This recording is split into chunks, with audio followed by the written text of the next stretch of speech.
Hey guys, this is a little follow-up to the First Street Recycling um, stop.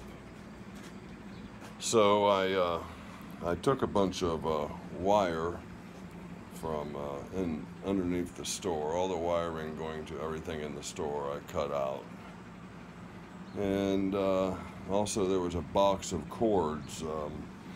Cords that were cut off appliances or computer cords or almost extension cord kind of stuff. And I had some aluminum wire. So here's the breakdown. 25 cents a pound for insulated aluminum wire. There's 80 cents. Number 2 insulated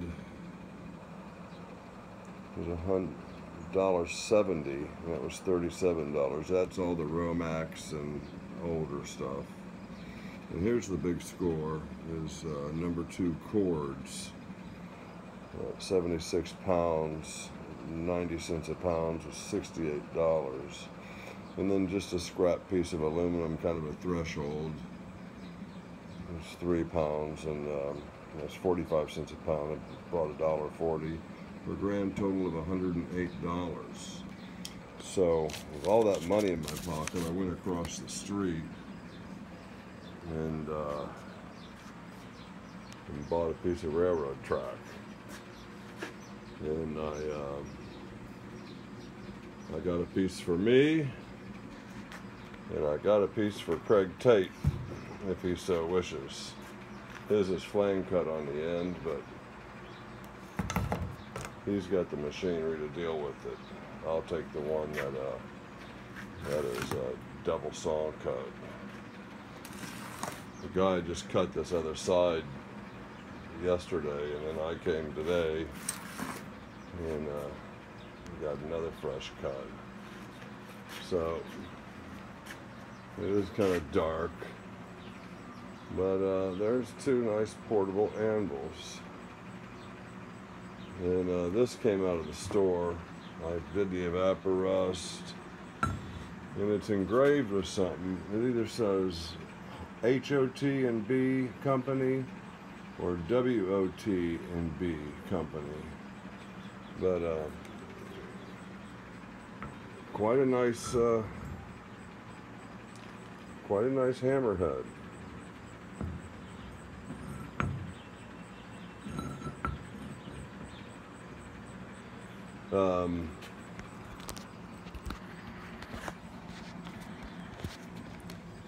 First Street Recycling, in my opinion, is great. The way they have everything organized, and I think everything's all this. I think everything's 55 cents a pound. Now I don't know, some of the structural steel girders and such might have different pricing, but everything I've purchased has been 55 cents a pound, except of course you get to copper and brass and aluminum and bronze.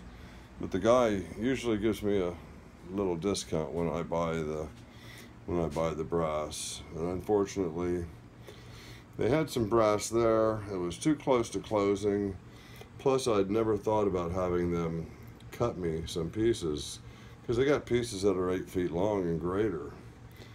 I never thought to ask them to cut off a couple feet for me. Something I can handle and something I can afford. The reason I've kind of stalled out on the cutter grinder is financially I'm in a position where I'm living on my last paychecks from my job and waiting for my pension payments to start.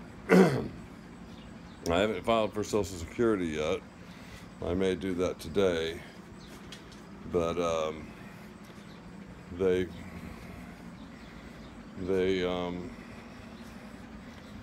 they concluded or finished my case on the 13th and issued payment. So somebody's holding on to that money, trying to make a little interest on it or something. I don't understand why it takes a week for an ACH deposit. But I want to get back on the cutter grinder. I want to replace 2 main bearings. I have a source on the motorized workhead. Get that back together. Craig Tate has offered to come over and help me with some wiring. I can rewire the motors easy enough. That would just be kind of a time-consuming thing for Craig because, you know, there's really nothing to it. There's a diagram, and I wouldn't want to waste his time with something like that. It's all this stuff. It's all this stuff in here that Craig can work his magic, his voodoo. And I'm just wondering if we might be able to eliminate most of that and put something more modern in there. So, once again, there is an expense that I'm not ready to expose myself to. Okay, thanks for coming along on the First Street Recycling. If you ever get near Dayton, Ohio, or, you know, check it out. Yeah, you saw what they had. Got a fabricator could go nuts in there, you know, for materials. Okay, guys, I need to. I got this thing finished up. Is this on here tight? So anyway, I got my through hole. I got my through hole here for the tube, and I have my drill holes. Where are they at? There's my drill holes. So and then on the other side, I have my. You can't see it, so why should I talk about it? My original idea. And let's just pull it out. I kind of got everything on 2 tools on 2 tools in one. Okay, I can do this Allen wrench thing. So on this side, you have my bring that out flush, drill the holes, then I'll have a mark where it's going to be parted, drill the holes, drill the holes. So I think that's going to work well. And on the other side, I have my original idea, which is to lay this in here. Let's see if I can get it to line up with these holes. Basically lay this in there, give it a tap,